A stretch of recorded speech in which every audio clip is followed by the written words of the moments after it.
Hey guys, I don't know if you can hear me or not. I was connecting stuff and didn't have an opportunity to figure out a little problem that I was having. So hopefully you guys can hear me okay. Let me know. Let's see. Let me just turn up something here for one quick second. All right. Let me know if the sound's too low or too high. Changed playing around with a new interface here, and I'm hoping you can hear me better, but I was having some issues this morning. Loud and clear, says Dan. All right, thank you, Dan. Great. Good morning, everybody. Hey, how's everybody doing? All right, all right. Let me just get things organized here. I don't really enjoy having last-minute issues like this, little things that throw off my game. But hopefully that'll be ironed out very quickly. All right. Says Ken says it sounds good. Awesome. So welcome everybody. You're officially tuned in to Addicted to Gear. Hope you guys are doing well. This is show 249. Hard to believe. 249 shows in. That's a lot of gear talk. A lot of bad jokes. Probably enough string changes to go around the world a couple of times. So I'm glad you guys could hang out with me today. I appreciate that. Always welcome newcomers as well. But, I know that there's a lot of familiar faces here, and I appreciate you guys tuning in regularly. That's what makes it so much fun. I'm just trying to get some things out of the way here. All right. So guys, don't be shy. Jump in. This is a place where we talk guitars, we talk amps and pedals, guitar mods, all that great stuff that keeps our wallets empty and our hearts full. So if you guys are doing any of that, looking at any kind of new gear and maybe some mods or anything like that, jump in.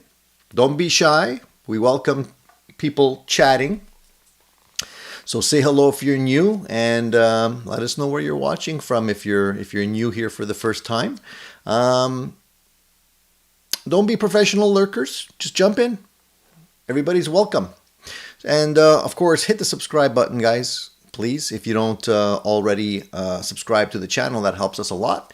And it's totally free. So helps feed the unhealthy addiction that we all have to guitar and gear. And let's be honest, folks, it's cheaper than therapy. So it's always a great way to alleviate some tension or stress in your life.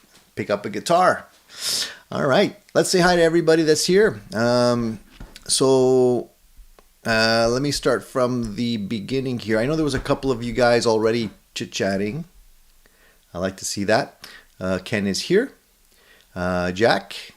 I did have a good weekend so far, Jack. I hope you had a good weekend yourself. Weekend's not over yet.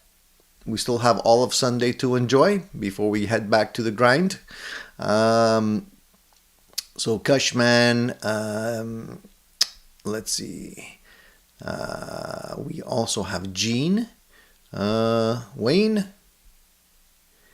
and Presley's here also. All right. Mark is here, the usual gang. I'm just checking to see if anybody has any questions already. Some people jump in right away. I mean, even before the show starts. So I just want to make sure I don't miss anything. Rob F., good morning. Vinay, nice to see you.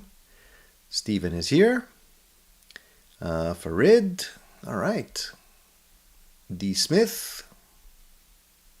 D. Smith says, it's time to get some sun. I guess I'm looking a little bit pale.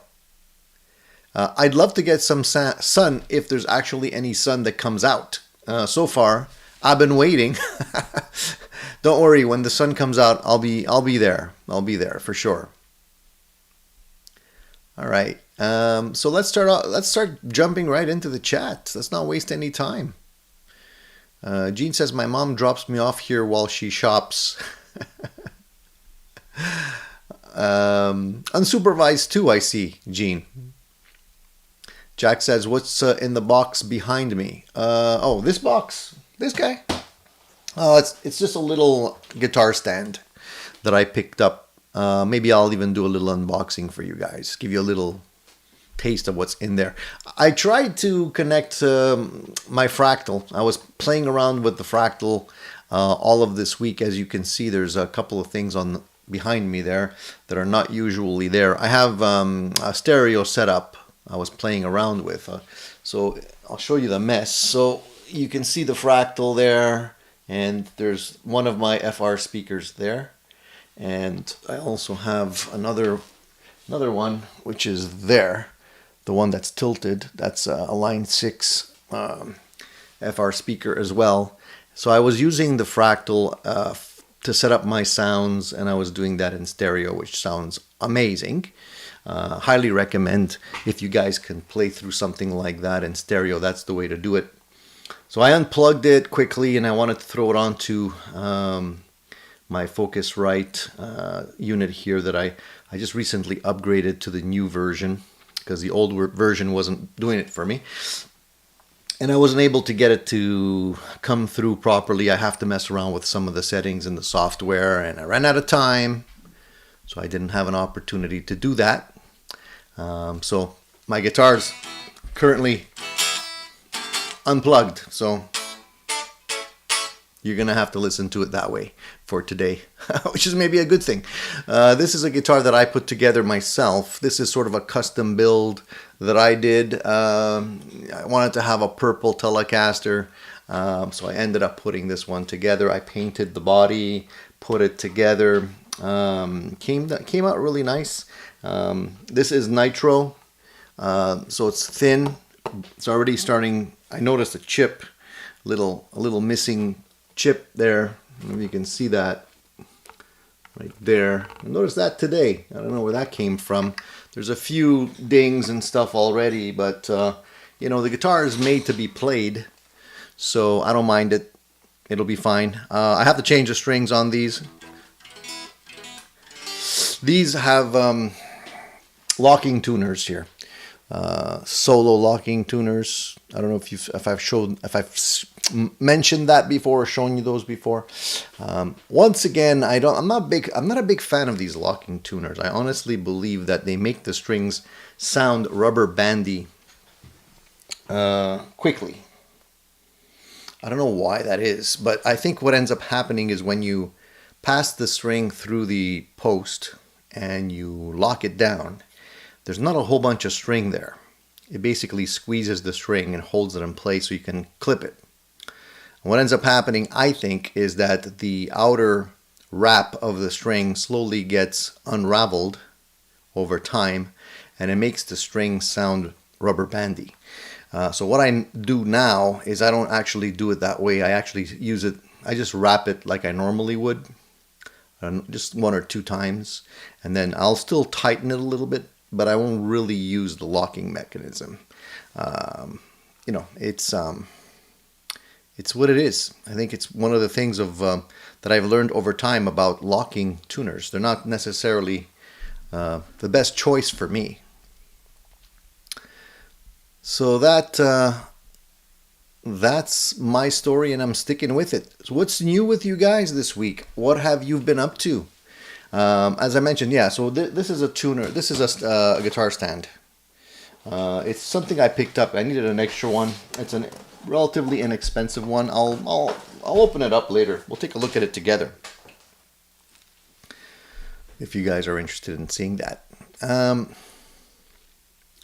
Vinny says, Tony, that's absolutely what happens with some locking tuners. I've even had ones where you can see the inner core get stripped out. Yeah, it's not. That's what I've noticed, Vinny. That's why I don't really go out of my way to get locking tuners anymore. I don't feel it's really worthwhile. I just like to have them wrapped the normal way. You know, it doesn't give me any trouble, and it doesn't cause me to lose that much time, you know? Skim Rush says, I bought the Positive Grid Riff audio interface. And so how do you like it? Let us know what the feedback is. This you just bought this recently, like this week or last week? After the last show, I don't think you mentioned it last time, so I guess this is a new purchase. What are you using it for? How? Well, not what are you using it for, but how are you using it? That's what I'd like to know. DMAC responded to Rico. He says FR is full range flat response. They work well with modelers. They're like PA speakers. I guess. Sorry, Rico, I didn't see your question if you asked earlier on, but looks like DMAC took care of answering it. Yeah, they're basically flat response, full range speakers that I normally will use if I'm using something like the Fractal. You can go through things like the actual PA system if you're going through a board or something like that as well. But I like to, if I'm going somewhere and they don't have something that I'm familiar with, I'd rather bring my own. So I'll bring one of those. They're loud enough.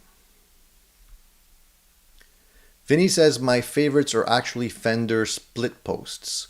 Also prevent string ends from cutting someone accidentally, brushing their hand against the headstock. Yeah, I like the ones where you can stick the end of the string right in, right? So the split posts will do that, right? They have the little hole, so you can just put it in there and wrap it. Yeah, it's neat. It makes for a really neat job. Sometimes we make things more complicated for nothing. I mean, we don't necessarily have to overthink things. AB Normal says, I just picked up an SG from Sweetwater, half off. Guess no one else liked the Cardinal Burst. Well, first, congratulations on that. Sweetwater is, I think they're having a pretty decent sale. I'll look at that with you later on, but I think they're actually... They've lowered quite a few prices on certain things, so it's a good time to grab stuff if you're in the States. Since I'm not in the States, that doesn't work for me. But for you guys... so why do you say no one else liked the Cardinal Burst? Because it was left? It was the last one? I actually went over to my local store earlier this week, hoping... We're kind of hoping, and at the same time not hoping, that they had the SG that I was interested in buying on the rack. So thankfully they didn't, because I don't know what I would have done if they had one in the store. I'm still gassing over another SG, guys. I mentioned it last week. I don't need it. It's not a question of needing it. It's just a question of really liking it. In terms of, the only reason I'm actually even considering it is the color. I'm going to be 100% honest with you guys. Because it's essentially the same model I already have in a different color. It's strictly color. So it really doesn't make sense to me to drop that kind of dough on another guitar just because it's a different color. And I'm realizing that, and I'm trying to talk myself down. But sometimes it gets the best of us. So I haven't made any purchase. I've been very, very good, very diligent. That doesn't mean it's not going to happen. I've been trying to distract myself with other things and telling myself, you know, the money I don't spend on that guitar, I can maybe spend on something else, right, that I don't already have. So that's how I distract myself from these spontaneous purchases. I don't know if you guys do the same. A funny story though, because at my local Long and McQuaid, that's the local chain store, music store that we have here in Canada. It's Gibson Week, so Gibson Week Gibson Month, not even Gibson Week. And what that is that they promote Gibson, the Gibson line, by giving you some kind of a discount, and the discounts are not that bad, although the prices are still quite up there. So what ended up happening was I went there to take a look at what they had specifically to see if they had that SG. So they didn't have it on the wall. You have to order it. A lot of times that's what ends up happening with Long and McQuaid. You have to actually order it. They don't carry a lot of inventory. They have a couple on the wall, but if they don't happen to have it, you have to order it. So I went there to take a look at that, and they had a whole bunch of Gibsons laid out. like kind of like showcasing some of the more fancy Gibsons on a couple of tables there, and some of them were really nice. But the prices like started at about 4,000, and I think the most expensive one they had on the table was about 12 or 14. That's a lot of money. And I gotta say, there wasn't that many people looking at them. Mind you, it was late. It was just before closing. The store wasn't necessarily really that full.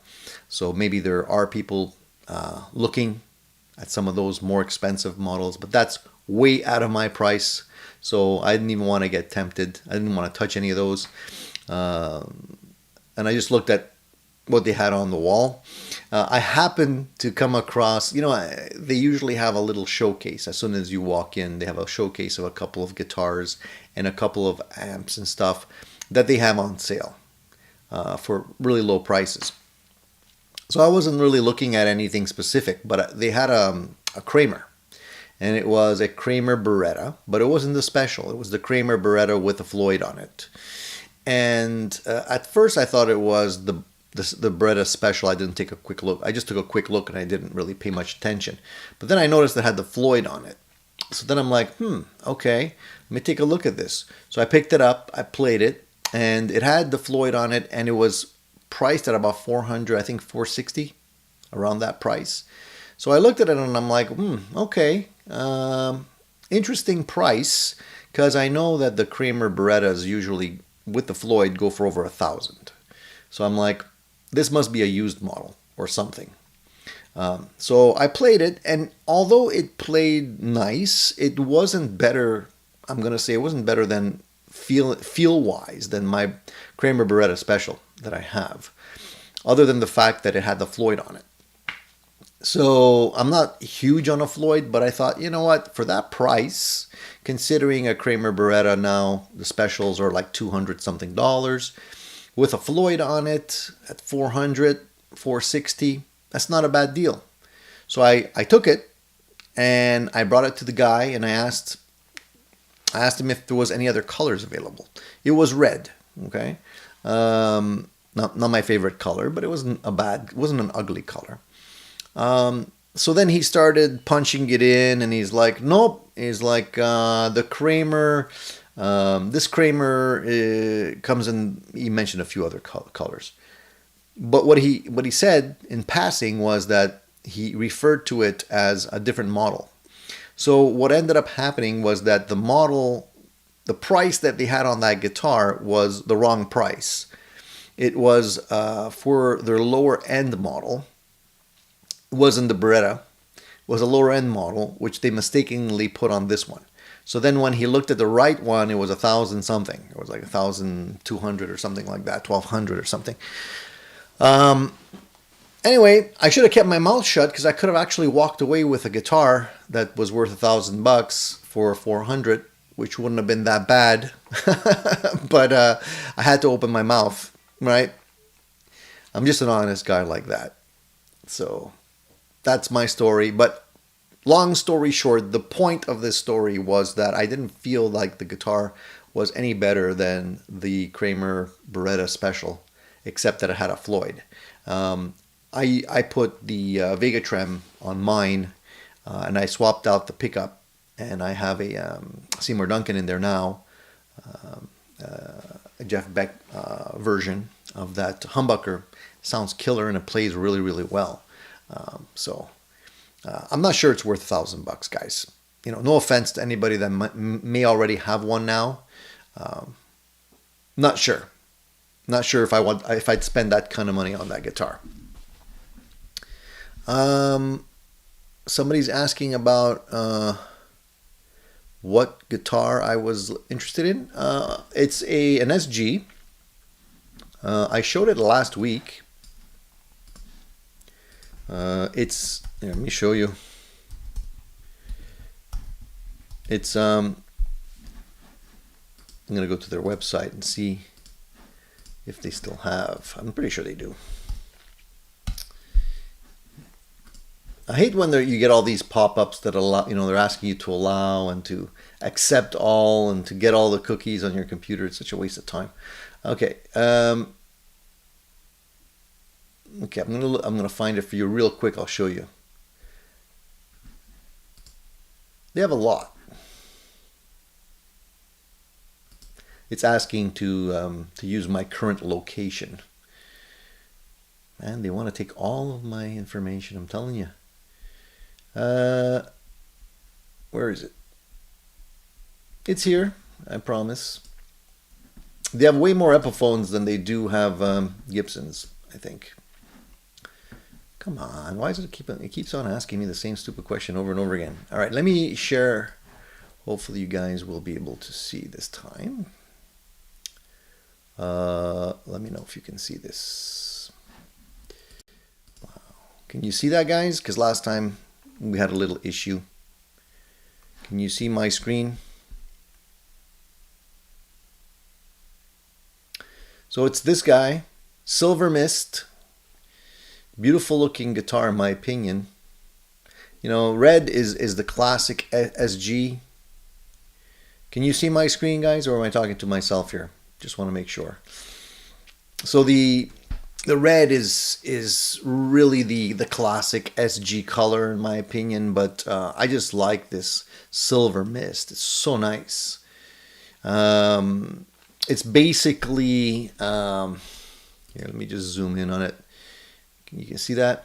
Yeah, it's basically standard. Everything's pretty much standard except for the pickups compared to what I already have. I think the pickups in here are the burst buckers, where the one I have now are not burst buckers.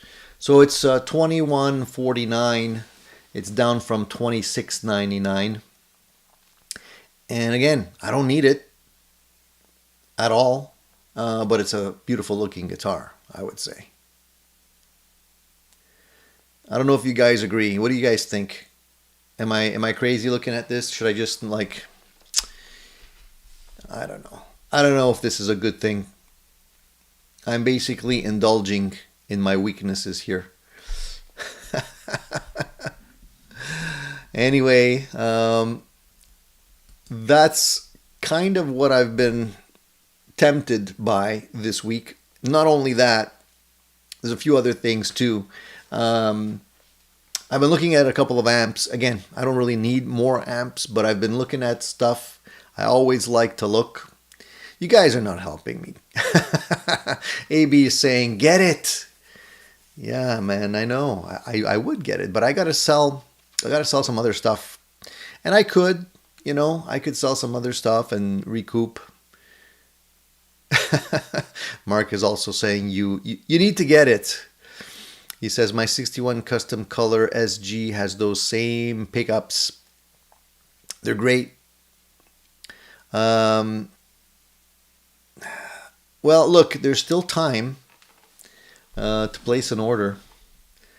We're only the 13th today, right? So I have a couple more weeks to decide. Lord help me. Buy now, sell later. Yeah, that's what I keep on telling myself, except I never really get to the selling part, Rob. That's the issue.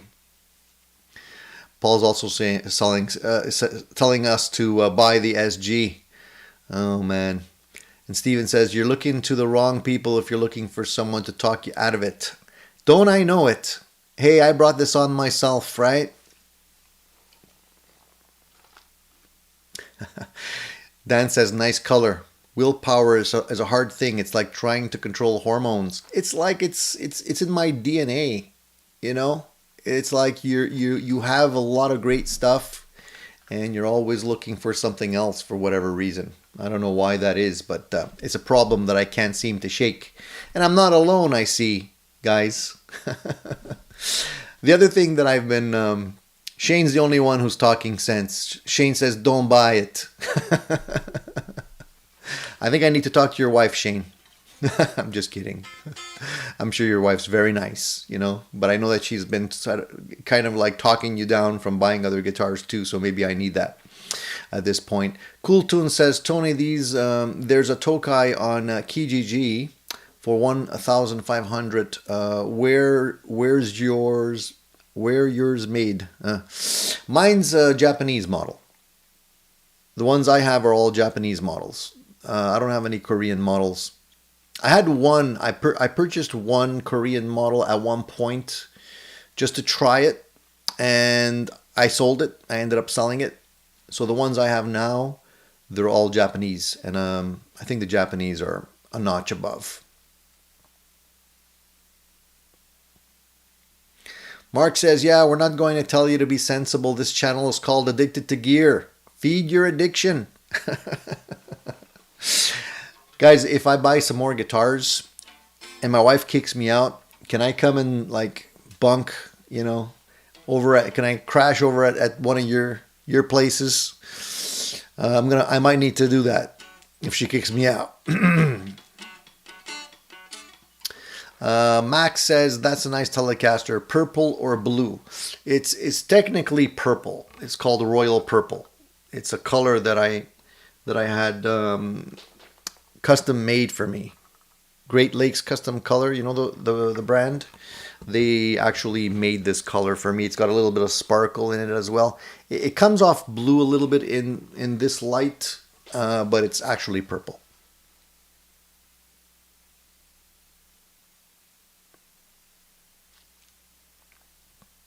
Shane says his wife wants him to lower his collection in half. Well, look at it this way, Shane. I mean, you can, if you lower it in half, you can technically, look at possibly keeping the best of the best, the cream of the crop. That's not necessarily a bad thing. Mark says, "Come to live with me in Maryland. I'll take you to the PRS factory. That'll help my addiction." That's like taking a wino to a vineyard, But I appreciate it, Mark. I really do. Zach says, "Tony, you can come stay with me. I'm only 3 hours away." All right, well. Davis says, "I want to be the exception. My wife lets me buy whatever I want." Hey, she's a keeper. Definitely. Guitar Vacation says, "Tony, if your wife kicks you out for buying too many guitars, you automatically become a drummer or a bassist." And Steven says, "I can get you in touch with a good divorce lawyer." Thanks, guys. Thanks. I appreciate you guys having my back like that. So you didn't make me finish my story, by the way, because the addiction didn't end at the SG. By the way, please give us a thumbs up if you don't mind. There's 60 of you and there's 23 thumbs up. Please give us a little thumbs up. That would help. So let me finish my story before we jump on to other topics here. So I also came across a few things. I've been on the Supro sort of trend, I guess you can call it. I used to own a Supro, which was a dual tone. And like a fool, I sold it. I shouldn't have sold that amplifier. It sounded really, really good. That's one of the amps I never actually, I think, did a video review of on my channel. Maybe I did. I don't even remember. It was a while. So I sold that amp, and unfortunately, it was one of the first ones made available here. I bought it at Steve's, which was a local store that was quite popular and very big. Since then, it's kind of scaled down. But I ended up buying that amplifier, like sight unseen. I walked into the store. I tried it. They had some there. They had just come out. This is when the Supro brand was revived, because it had since disappeared and then came back. So they had one there. I played it. I immediately bought it. I brought it home. It was a great, great amplifier. I loved it. And a bunch of friends of mine, when they came over and tried different stuff and tried that particular amp, told me it's phenomenal. Like, this is a fantastic amplifier. And I thought so too, but it was very niche in terms of sound. You know what I mean? So I ended up selling it for whatever reason. I don't know why. And ever since then, I kind of had it in the back of my mind to get it again, if ever it popped up. So I ended up looking around. There's new Supro models now. They're called the Black Magic. There's the Black Magic, the Black Magic with reverb. There's even another one that just came out recently that's a little bit modified. Has a little special tone to it. But the prices have gone up a lot. Like now they're over 2 Gs, 2.5 Gs if you want to get the combo. So it was stupid of me, but I've been kind of gassing on that one again. And that also led me to a couple of other amps. So there's Bad Cat, which came out with a new version 5, which sounds phenomenal, but it's like a $4,000 amp. It's a combo.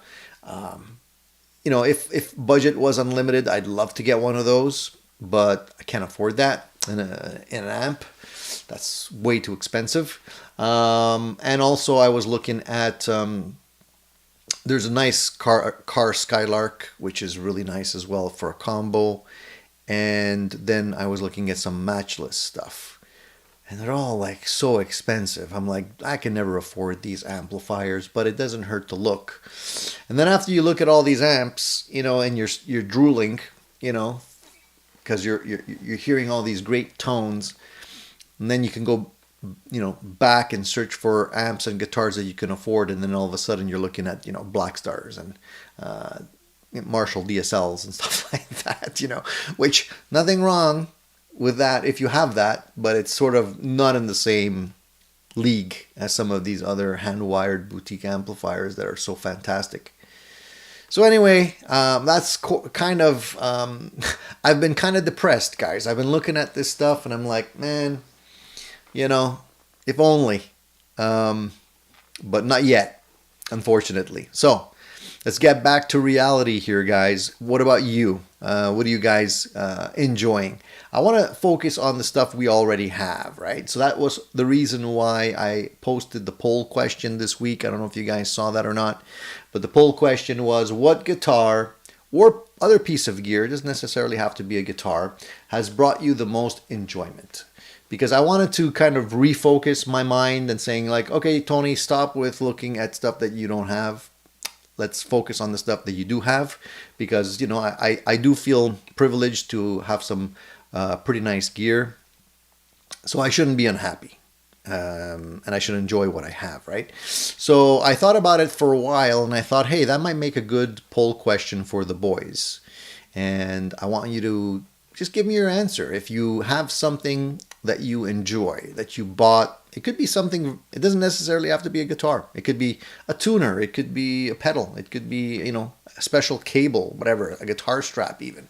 Doesn't really matter, but what do you have that brought you a lot of happiness, a lot of joy and enjoyment over the years? I'm sure all of you have a story. I'd like to hear it. And I have a few things, more than one. I'll let you guys know in a minute, but you can pipe in. I'd love to hear your comments. Plus, there's a few people that are already left comments on the poll question, so we'll look at that in a minute. There's a question here. Tony, have you heard of the tone bar for acoustic guitars? It's a method of restringing the guitar with a brass rod run through the eyelets of the strings so you can do away with the bridge pins. Interesting. I didn't, but I kind of understand what you're saying. That seems like it could work really well. I'm assuming that the brass also gives better tonality because it's pushing against the bottom of the inside of the guitar. How does that work though? How do you actually install that? It's intriguing. I'm going to have to do some research after the show on that. Mark saying he's thoroughly enjoying his Friedman. I never doubted it, Mark. It's a fantastic amp, man. I know that you're enjoying that amplifier so much. Friedman really makes good stuff. And that's the second thing I look for when I do a search online, you know. I typically do this. I go online, I search for Tokai guitars, and there's hardly ever any, especially the Japanese ones. Sometimes you could come across the Korean ones, but they're not that great.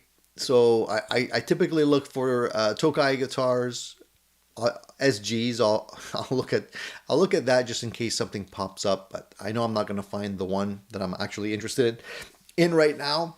Then I'll do a search for Friedman just to see if there's anybody selling something cool. I'll also do a search for the Marshall Studio Vintage. Even though I have the Plexi version, I wouldn't mind grabbing the 800 if I can see if there's one available at a decent price. That's something I might consider as well. So those are the things that I'm looking for. Not anything real specific, but that's kind of where I'm at right now.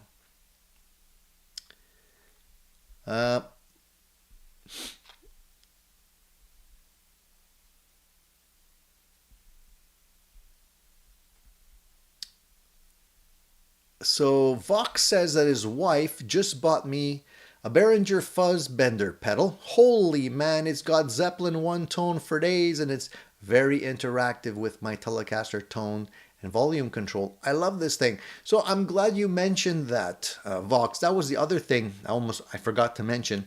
I had gone to Long and McQuaid. I wanted to see if they had any of the new pedals, including that one. They did have one. They had the tone bender. They didn't have any of the other ones.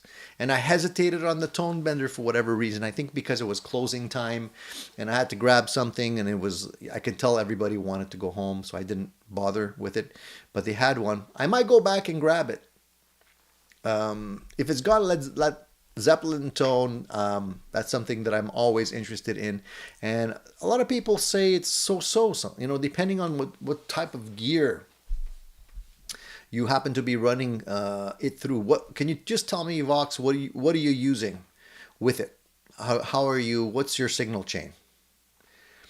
I'm sure I'd like it.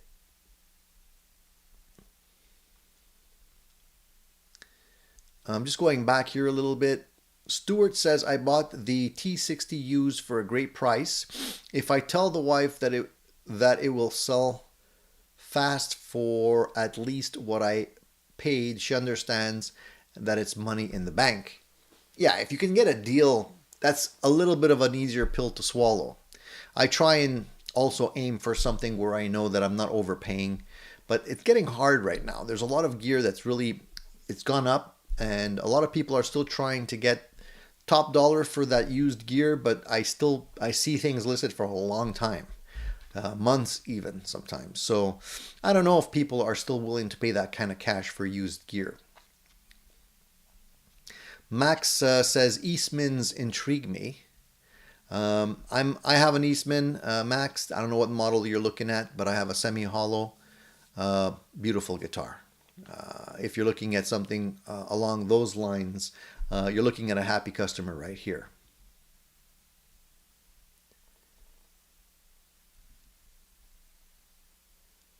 Okay, I'm going. So Saint Brando says my Telecaster and Blues Junior, all I need. See, that's where I want to be. I want to be the guy who has a Telecaster, has a nice little combo, and he's satisfied with that. Easy life, no issues. I gotta get there. Help me, guys. Help me get there. William says, I bought a Sonic Cake Pocket Master last week.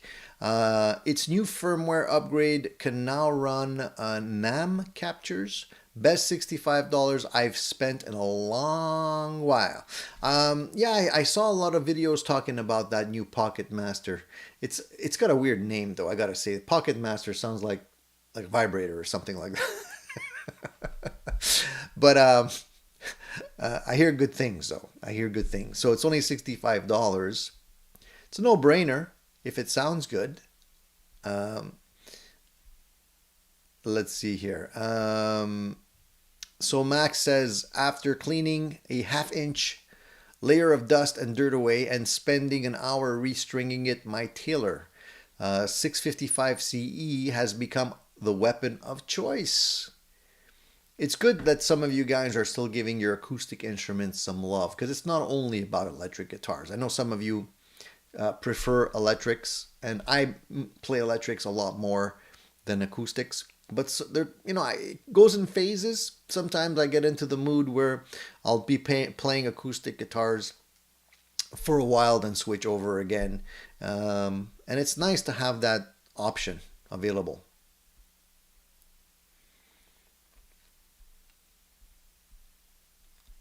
And Cushman says, I have a Mexican Strat, 2 humbuckers. I love it, can't stop playing it.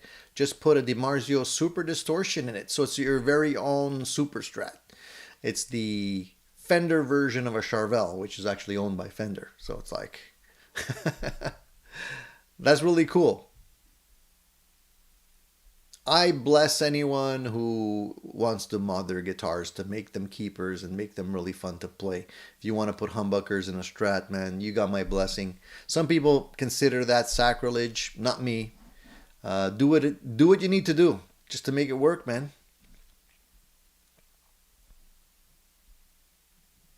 And Steven says, when I got the Digitech RP2000, it enabled me to have a variety of effects along with the ability to jam along with headphones. All of my guitars instantly became 100 times more fun. No complaints. That's a great point, Stephen. And that's something that I've noticed too. If you're playing your guitars, it's fun to play your guitar through an amplifier and just having a great tone, straight in, no effects. But effects are so much fun. And if you have something that just elevates the level of fun that you can have with your guitar, why not? That's how I feel about my Fractal. I think the Fractal was not an inexpensive piece of gear. It was very expensive. But honestly, I can't think of another piece of gear that I own that's given me so much pleasure.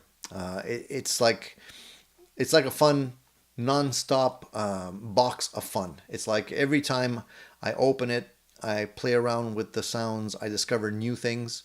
There's a million different downloadable files available for things that you can play around with. So even though I can't have a real matchless amplifier, for example, I can probably find the matchless patch and put it into the Fractal, which will keep me satisfied and it'll cause me to spend less money, that's for sure. So yes, it costs, the initial unit is expensive, but I think in the long run it probably ends up saving you money, because honestly, since I got it, I haven't really spent that much money on pedals and other things because it's all built into it. So that's definitely one that I would say would qualify for the poll question today. The second piece of gear is the aux box. This thing right here. This thing's amazing, and it really has elevated the amount of pleasure I can get out of my amps here, because these amps need to be cranked. You can play them low. They have a master volume. This one has a master volume. The Friedman has a master volume, and so, well, not the Marshall. The Marshall behind me doesn't have a master volume. So if you want to get that Marshall, for example, into the sweet spot, especially if you're doing that at home with others, you need something like this. This thing will be able to make you can crank that Marshall and be able to enjoy it at like bedroom levels, and even for recording or through headphones, it's fantastic. Otherwise, it would never be, I'd never be able to play that thing. It would just be too loud.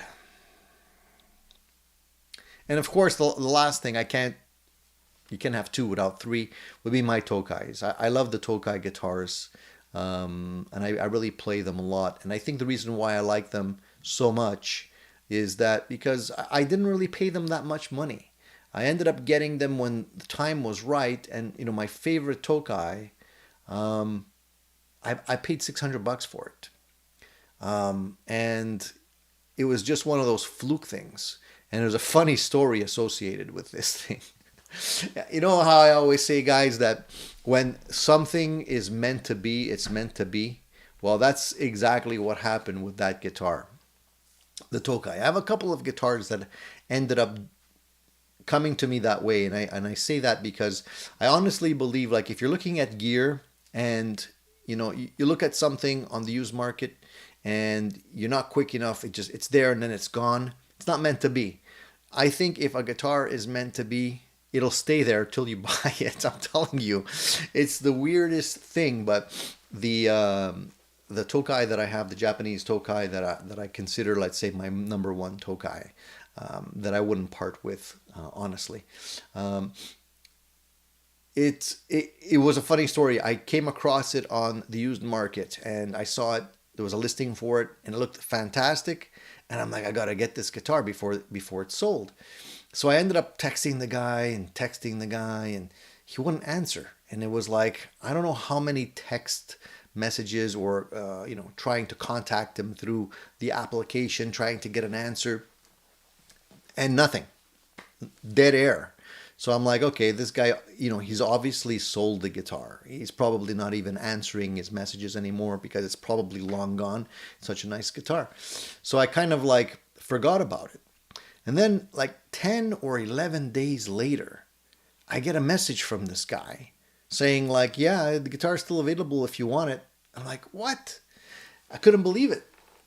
I thought he was, fooling with me or something. So I ended up like contacting him right away. I'm like, please give me your phone number. I'll give you a call. So I ended up calling him and I'm like, can we set up a meeting? Can I come and see this guitar? He's like, yeah. And it was a shady kind of deal. Not shady, but he wanted to meet in a parking lot somewhere. It wasn't a home or anything like that. And I get it. Some people don't want to have people coming to their house, whatever. Ended up meeting the guy. And he had the guitar with him and everything. And he was like all bandaged up, the poor guy. He had like bandages on his nose and stuff like that. And I'm like, what happened? He's like, oh yeah. He's like, I was in a car accident. He's like, that's why it took me so long to get back to you. He's like, I was in the hospital for a few days. And it was unfortunately, he had a little mishap with his car. But anyways, long story short, I ended up getting the guitar and it's been my favorite guitar ever since. And the second funny part of that story was that he had the one of the pickups that he had in that guitar was specifically wound for him by a company or a person that I didn't know before that, called High Order Pickups, and was a fantastic sounding pickup.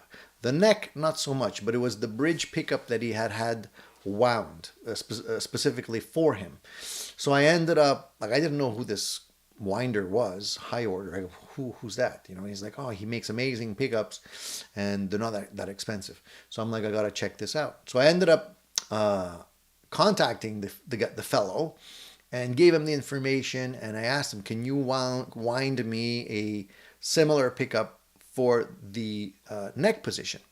And I gave him all the information, and he has records of all the stuff that he winds, so he knew exactly what I was talking about, and he ended up winding me a set. And those pickups are amongst my favorite pickups that I own in that guitar. So I think it's the guitar along with the pickup that really make that guitar special. So it's this is when I say it's meant to be. Like, think about it. Like, how often does something like that happen? So that's my story, and it's happened to me with a couple of guitars. And it's just one of those things I can't explain. Yeah, William, it's called High Order Pickups. If you go to the website looks like it was designed in 1980, okay? It's not, no offense to, the High Order people. I'll actually show you the website. It's anyways, they're not spending money on their website. It's really on their pickups. So here it is. I'll share it with you. Can you see that? All right. Take note. This is it's called High Order Pickups. Do it for the tone. Like I said, the website looks like it was designed in the 80s sometimes, but he's got some miscellaneous information here, and basically a couple of, at the bottom he's got a couple of testimonials right here, and then he's got some information on some of the models that he makes that he can wind for you guys, but he can do anything you want. and if you contact him and give him exactly what you want, he'll be able to wind whatever you want. And he hears all the information, all the different recommendations, and all the technical information and additional information. He says current pricing and turnaround time is currently about 3 to 4 weeks. So I don't know if this has changed, but he says $85 per pickup plus $8 equals $93. That's US. If you want nickel covers, like I usually buy nickel covers, they're $13 extra for the covers. And he ships priority mail. And although it looks like a sketchy website, I'm telling you, this guy doesn't advertise anywhere. So I'm giving you one of my secrets here. He doesn't advertise anywhere, but every time I've contacted him, he responds promptly. He answers all my questions, and you're gonna get a really nice sounding pickup.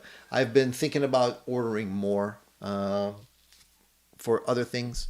We'll see. But anyways, just wanted to let you know. All right.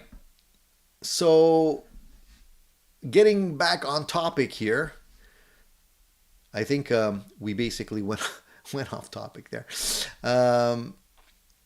Max says, cool Telecaster, Tony. Try putting brass saddles and a brass nut on it. I did it to mine better sound. Harley Benton TE62cc. LPB blue. Yeah, I might do that. I mean, already these are brass, by the way. The saddles are brass.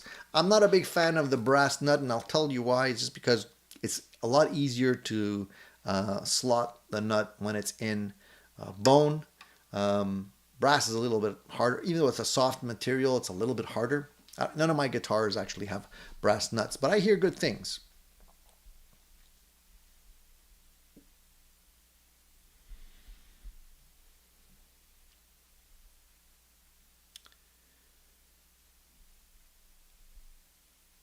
Retro cool website, says Max. Yeah.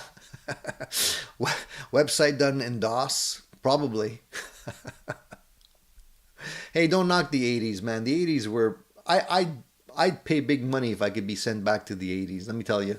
I miss the 80s. Things were so much simpler back then. If I can go back to the 80s with the information I know now, man, things would be very different.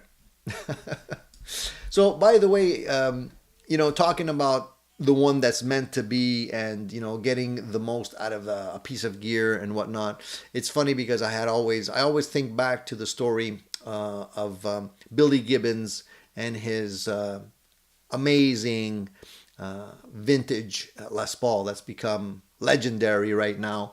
But I don't know how many of you guys know the story behind it. The Pearly Gates guitar. I'm a big Billy Gibbons fan, so I know this story like the back of my hand, but maybe some of you haven't actually heard the story yet. I'll just give you the rundown. Basically, what ended up happening was, this was, I think, 1970, in the 1970s, I think it was, and there was a friend of Billy Gibbons who was going to do a audition for a movie. Wanted to go to an audition for a movie. So in the early days, they got the audition for this part in the movie, and they needed to get from Texas to California. So they were in Texas, and that friend needed to get to California. So she borrowed Billy Gibbons' car. And basically that car got her to the audition. She got the part, and she sold the car. And then she sent the proceeds of the sale of the car back to Billy, which was $250. So she didn't drive the car back. He must have told her, like, if it gets you there, because apparently it was like a lemon. If it gets you there, sell the car, just send me back the money. So she did that. And of course, Billy Gibbons, being probably addicted to gear as well, used the money to find another guitar. And he ended up finding this Les Paul. And he ended up buying this Les Paul. And that's why they called it Pearly Gates. The reason why, a lot of people don't understand why they call it the Pearly Gates. Because the car was in such bad shape that they said, like, if the car gets you to where you need to go, it's probably holy intervention because the car is in such bad condition. So they ended up calling it jokingly Pearly Gates. Then they named the Les Paul that he purchased the Pearly Gates because it ended up coming to him through the sale of that car, through the money sent to him. He ended up finding it, and it's a beautiful '59 Les Paul, probably worth, I'm gonna guess, these days, upwards of 500,000 at least, being that it's owned by Billy himself, probably more than that. Probably in the millions, because it's a guitar owned by a famous person. So anyway, that's I always thought that was a cool story, and that's specifically a sign of divine intervention when it comes to musical instruments, I think. All right. We have to say congratulations to Mick Jagger. Good old Mick. I'm telling you, this guy, he never ceases to amaze me. So Mick Jagger's what? He's 81 now? I think he's in his 80s, early 80s. Anyways, good old Mick is going to be married again. He's going to get married to his 37-year-old partner. I think her name is Melanie Hamerick. They've been together for a while, but I guess it's time. They're going to be engaged and eventually married, I guess. So Melanie, hopefully, is not a gold digger. She's probably thinking like, you know what, Mick is worth quite a bit of spare change. He's already 81. I put up with him for another few years and then, inherit all the rest. So that seems like a good deal. I mean, she's 37, so she's got way more years ahead of her than he does. So hopefully Mick signs a really good prenup this time, because I know he's been married a couple of times. It just amazes me when I see these stories where they're marrying women that are like half their age. It's crazy. Max says that prenup is like 238 pages long. Yeah, indeed. I'm pretty sure. Vox Guitars Rock says, when Bonham died, our high school principal sent everyone home. Really? Wow, he must have been a very heavy Led Zeppelin fan. But I would have probably done the same if I was the principal. Yeah, man. I'd love to go back to the 80s. Nostalgic about those days when I think back of all the good things that happened in those days. All right. Next thing I wanted to talk a little bit about is that apparently Alex Van Halen is coming around.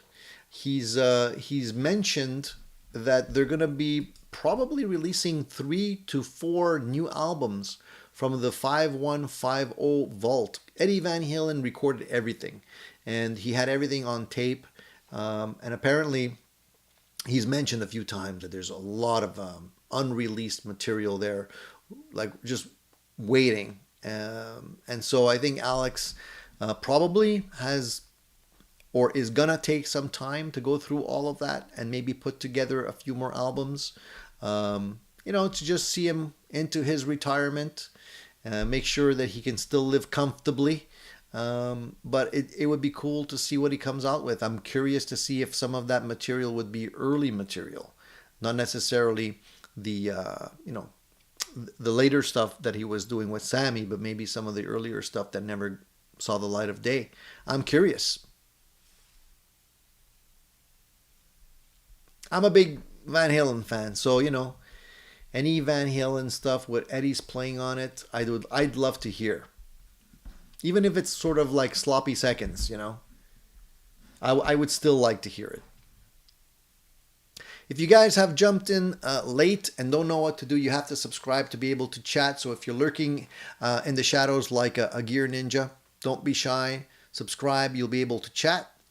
And of course, thumbs up always helps, guys. So do that. And welcome to the show if you're a newcomer. Don't be shy, man. We don't bite. At least not that hard. What else? There's been a lot of talk about tariffs and stuff like that, and now everything's on hold, so we don't know what's happening. But I know that prices have been jumping around. I think that's part of the reason why there hasn't been a lot of new announcements in terms of gear lately. It's been kind of quiet because people don't know what to do yet in terms of pricing and whatnot because of how these tariffs are going to affect companies. So I feel like lately it's been pretty quiet. There hasn't been a lot of blips on the radar, and I think everybody's just holding still, holding steady, just to make sure that when things are released, they're released at the right time, at the right price. It's very volatile right now in the market. So I think a lot of people are just doing the same thing on both sides, sellers and buyers. I think they're just waiting. But there have been reports of certain prices going up. Somebody mentioned that Harley Benton prices in the U.S. Changed a little bit. I'm not really sure. I haven't been following it that closely, but I think it's to be expected, and I think we're gonna see more of that happening. So just get ready for that, folks, because I don't think the prices are gonna end up going down.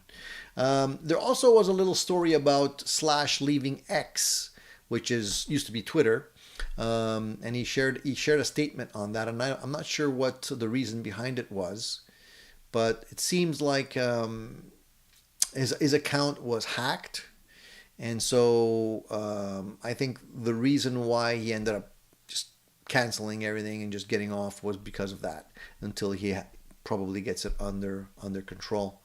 But it's interesting because I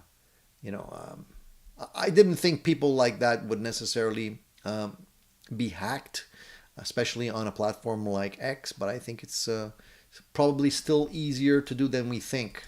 So even Slash is not, immune to these crazy people that are just hacking accounts and trying to, clone accounts and pretend they're someone else. What else, guys? What else? I wanted to mention something about my. I want to call him my good friend, but he's not my friend at all. Steve Stevens. He's a guy that I love in terms of his guitar tone. I've mentioned it many times. I think Steve has like one of the best tones out there. Really great, just the sound and his playing technique and everything. He's been around a long time. He's an old timer. And, I would say he's at the tail end of his career right now. He's still managing to stay out there with Billy Idol and doing some tours here and there. And he's probably doing other recordings for other people as well. But he had a funny story that I wanted to share with you guys, because, we always think about being in the limelight as, being really lucky. You have the sweet life. Everything's there for you. You're famous. You have money. You have everything you could possibly want, but we never think of the hard times, the things when things don't necessarily go your way. And poor Steve Stevens had shared a story recently where he wanted to go. He was planning on going to visit Jimi Hendrix's grave, because I guess he, why not? If you're in the area and you're a guitarist, why not go visit Jimi Hendrix's grave? But he was playing guitar at a show. And the idea was that after the show, he would go and check out the Jimi Hendrix grave. And it was a concert in the early days, and I don't know how old he was at the time. I think it was 1984, around there. Again, the 80s. I go back to the 80s a lot. And he was doing, I think it was the Rebel Yell concert or tour. And that's when they were big. That was the height of their career, and he was playing in a stadium, and everybody was there. All those friends were there. It was a full house, and it was sort of like the height of everything. And he was playing guitar, and he was saying how back then people would throw things on stage all the time. You ended up getting all kinds of crazy things thrown on stage, and they were opening up, and he was playing, and so people started throwing things on stage, and and they'll get like, all kinds of weird things, obviously. But one of the things that was thrown onto the stage was a handmade bracelet that someone had made out of a serrated knife. So it was a bracelet, but it was actually the blade of a knife, and it was basically like the bracelet had a blade of a knife stuck in it. So they tossed it on stage and it hit him right in the forehead. Right here, like, and it ended up cutting his forehead, and he was like bleeding all over the place while he was still playing. And and he remembers fondly Billy Idol went up to him and looks at him and sees all the blood on his face because the gash just opened up, right? And Billy turns to him and says, man, that's fucking punk rock. Not how are you doing? Are you okay? It's like, that's fucking punk rock. So there he is with his gash bleeding across his forehead, and he's still playing guitar. And then he says that they had to like patch him up after the concert and give him a few stitches and whatever. Long story short, he never ended up going and visit Jimi Hendrix's grave after that. But that's one of these rock and roll stories, You don't really hear those stories all that much, but there's a lot of those stories floating around. Oh man, I don't have a story like that. So I did. There's one thing that I saw with my own eyes, and that was when I was watching Roger Daltrey. He had done a concert at one point when he was touring alone. He wasn't touring with the rest of the band. He had the studio musicians playing with him, and he was playing all of the Who stuff. Fantastic performance, by the way. And the guitarist that was playing, Pete Townshend's part, I think it was actually Pete Townshend's brother. They actually had two guitarists. There was Pete Townshend's brother, and then there was another guitarist. I don't know his name, that was playing. And they were playing, and it was during almost like the tail end of the show, maybe the second last song. And I was watching them playing, and they were playing pretty aggressively, and they were really into it. And one of the guitarists was like really strumming hard. So he's doing this, and then I see him like go like that, and look, it's like, looking at his finger, and I don't know what happened, but I have a feeling like his nail kind of popped off, got stuck in the string or something, because all of a sudden he had it, his hands was just dripping with blood. There was blood everywhere.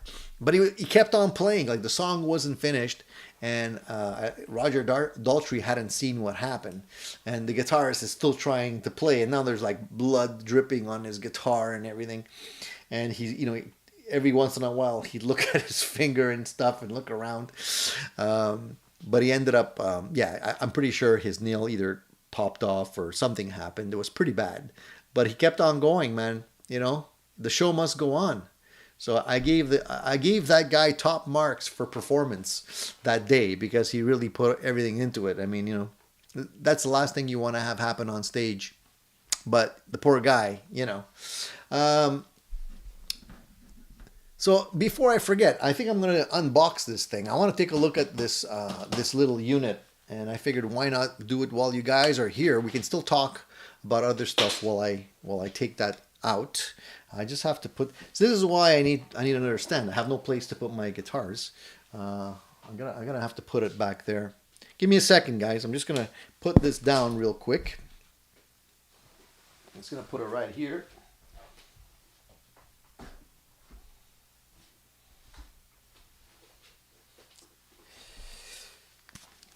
All right. David says, my old lead singer kneed himself in the forehead during a show. No blood, though. How did he do that? What is he doing? Is he jumping around? Is he jumping off the speakers? You got to try pretty hard to knee yourself in the forehead like that. Oh, man. I've seen so many funny videos where the guitarists are like, they're playing and they're like trying to spin their guitar or something like that. It just flies off the strap and just flies into the audience or hits somebody in the head behind them, or the guitar, the singer's trying to, spin the microphone and smack somebody behind him, or the guy throws the guitar in the air and he misses catching it.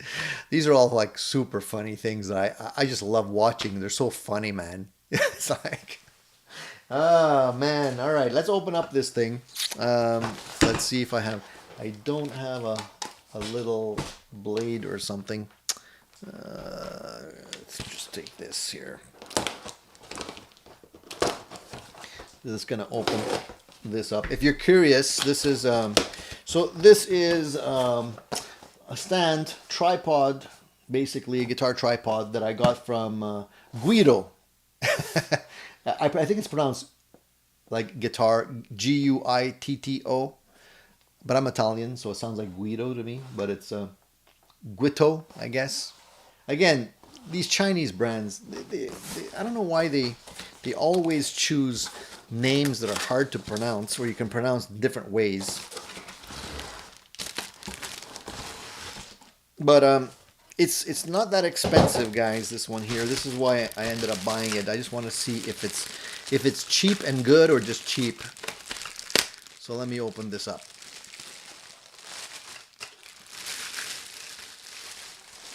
It's kind of like a, I'm not gonna say a knockoff Hercules,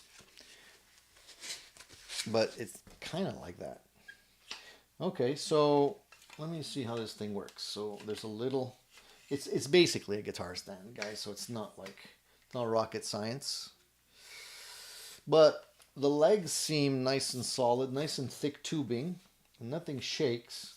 And it does have, there is, so there's a little foam here on two of the legs, so that when you hang your guitar from here, it doesn't hit the legs here. So let's see, I guess you would, so this thing, the way it's made, from what I understand, is that you see how it bends? So when you put your guitar here, it'll bend to hold it in place, kind of thing.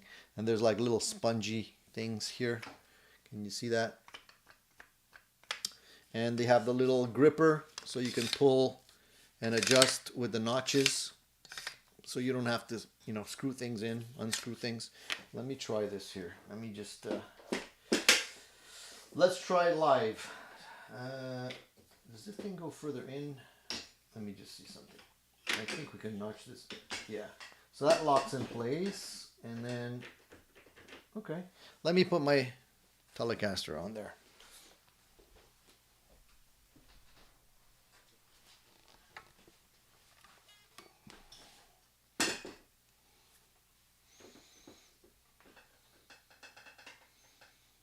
Okay.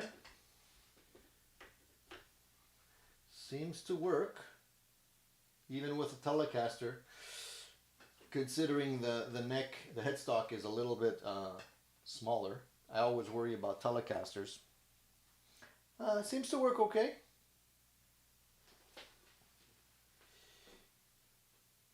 It's got like rubbery grips here. I always worry about rubber because I don't know if it's gonna affect the finish on the guitar. And I don't know, there's no instructions.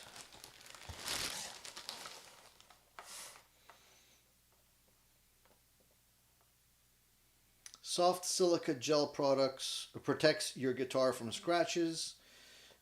Extra large steel tubes ensures the tripod is much securer, made of high intensity polyamide, firm and durable, suitable for acoustic guitars and electric guitars. Well, I'm gonna find out. A lot of the newer stuff doesn't. They don't use the stuff that used to mar the finishes, the lacquer finishes on guitars. So I hope that one does the same. But it seems like a really solid unit. I like it so far. So I guess it's a keeper. I'll put the link to the product in the notes. Casey Lee says, don't put the Gibby in there. Why not? What's wrong with putting the Gibson in there? And Max says, oh, it does wrap it in cloth. Yeah, but I don't know if it's silicone, you see. Like it feels like rubber. I have to read the specs on it. But if it is rubber, obviously I wouldn't put an expensive guitar in there. I don't want the finish to get all marred up. But I'd be surprised if they're still using it. Max says tip equals cut to size an old black sock and place it on the rubber part of the guitar stand to protect your guitar paint. I like that. Yeah, you can do that. Or maybe fingers off of an old old pair of gloves or something.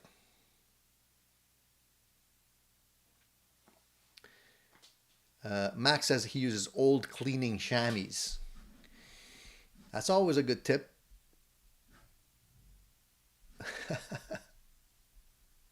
I like the tips you guys have. Every week somebody comes up with something good. I appreciate that. Use acid-free cloth. Rob says, puts the Telecaster, stand falls. Telecaster receives more relicking. Then it's worth more. No, it really does look like a decent stand, guys. I don't. I wouldn't risk putting guitars in a stand if it wasn't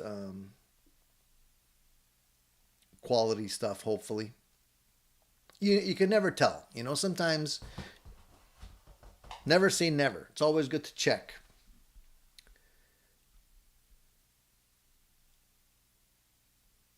All right, well, guys, I'm going to just look at the poll question real quick, and then we're going to wrap things up because I've been talking for about an hour already.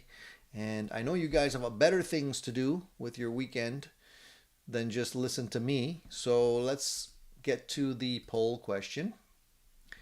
And let's see what the results were there. So, okay, the poll question had 160 votes. The number one answer to the question, which was, what guitar or piece of gear has brought you the most enjoyment? 31% of you said a high-end dream guitar that I finally got. I'm not surprised by that answer because obviously as guitarists, as musicians, that's probably the number one thing everyone's after is like the number one guitar. So 31% of you said that would be the answer that you chose. I'm surprised it's only 31%. I would have thought it would be higher. But then 30% of you also mentioned that a killer amp or pedal that changed your tone was the thing that brought you the most enjoyment. So it's a 30-30 split there. The next one down the line was my very first guitar. Obviously, it always takes the first guitar for us to get that addiction, right? So I kind of agree with that. The very first guitar is really the one that makes it or breaks it for you, I think. So 24% of you said that was the piece of gear that brought you the most enjoyment. And the last one in the lineup was the other. So I mentioned other, be more specific. There was 21 other comments in the poll. I'm not going to read 21 comments, but I'm just going to look to see what some of you said here. One of you said, I built a Charvel / Strat hybrid and it became my favorite guitar after just one play. So some of you are doing like what I'm doing and building your own custom guitars, and they end up being better, or you end up liking them more than anything else. So that's really cool. I like to hear that. Someone else here said that a white ESP Ouija reissue in 2009, number 27 of 50 worldwide, my pride and joy. So that's like a very sought after collectible guitar, and something that I think this viewer is going to hang on forever. Our own Paul says, I get a buzz from my Silvertone 1449. It's an old Danelectro with a Gibson 24 3/4 scale, painted in an in-your-face Daphne blue color. I had the lipstick 2 pickups replaced with a PAF at the neck, with a period correct toaster cover and a hand-wound 64 Strat pickup. It also has a chrome cover too and a chrome bezel. I cannot look at it from across the room without smiling. It always says, play me. And it says, it can snap me out of a down mood. So that's something really nice to hear. Like if you have if your gear has that effect on you, and I think a lot of the gear, at least some of the gear that you own, probably does the same. That's a sign. That means you made the right decision with that piece of gear, and you should never consider selling it. I have some stuff like that too, where I'm just playing it and I forget how much I enjoy it. And then I come back to it after a while and I play it, and it's like, oh man, why did I ever put this thing down? Or why did I ever consider like maybe possibly selling this thing. I should never do that, you know. And it just reminds you. Farid said, my second guitar, I worked all summer at a boatyard in 93 to save for a Jackson Fusion. I'll never forget the day I walked to the store to buy it. Although I have since retired that guitar, it still hangs proudly on my wall. So there you go. You know, something he's been enjoying since 1993. So I want to thank everybody for sharing your comments, because it really does, you know, warm my heart to know that you guys are really taking your gear seriously, and it does affect you to that degree where you're actually enjoying it so much. And it's that's the main reason why we do this, and the main reason I started Addicted to Gear is to be able to share all of these things with you guys. And it's not just an addiction, it's a way of life. So I think you guys understand what I'm saying, and I think you do, because you keep on tuning in week after week, and you never get sick of the chit chat. So I appreciate you guys for doing that, and I think we're all on the same wavelength. So it's great to see. What other questions? Anything else before we wrap it up, guys? Vox says, my coolest piece of gear was a gift. My sister bought me a guitar at an estate sale. Turned out it used to be owned by Gordon Lightfoot. No kidding. Man, talk about luck. Do you still have that guitar? I hope you do. I would keep it. That's some kind of I mean, she probably didn't know, right, when she bought it for you. I think it was just luck, maybe. But that's what I was saying earlier. You know, certain things happen where things are just meant to be, and certain instruments just come your way, you know. That's really cool, man. Nice story. Thank your sister for sure. All right, guys, I'm going to wrap it up. I've been talking too long here, an hour and 21 minutes. I think we're going to just say goodbye for now. Not forever, because we're going to be back next week. So don't forget to mark it on your calendar. If you enjoyed the chat and you enjoy what we're doing here, please give us a thumbs up on the way out. I would appreciate it. Of course, if you haven't already subscribed to the YouTube channel, please do, because I do bring you some cool, interesting gear reviews and other things other days of the week when we don't have our live show on Sunday. There'll be a new video popping on the channel probably tomorrow morning, so keep an eye out for that one, and there'll be more stuff, so please subscribe. All right, thank you guys. Have a great rest of the week. Try not to work too hard. Save some energy for the weekend where we can do it all again. Remember, Addicted to Gear is live on Sundays, 10:30 Eastern Standard Time, almost every Sunday. So if you're not there, you're missing out. That's it, guys. Enjoy the rest of your day. Have a good one. Talk to you again really soon.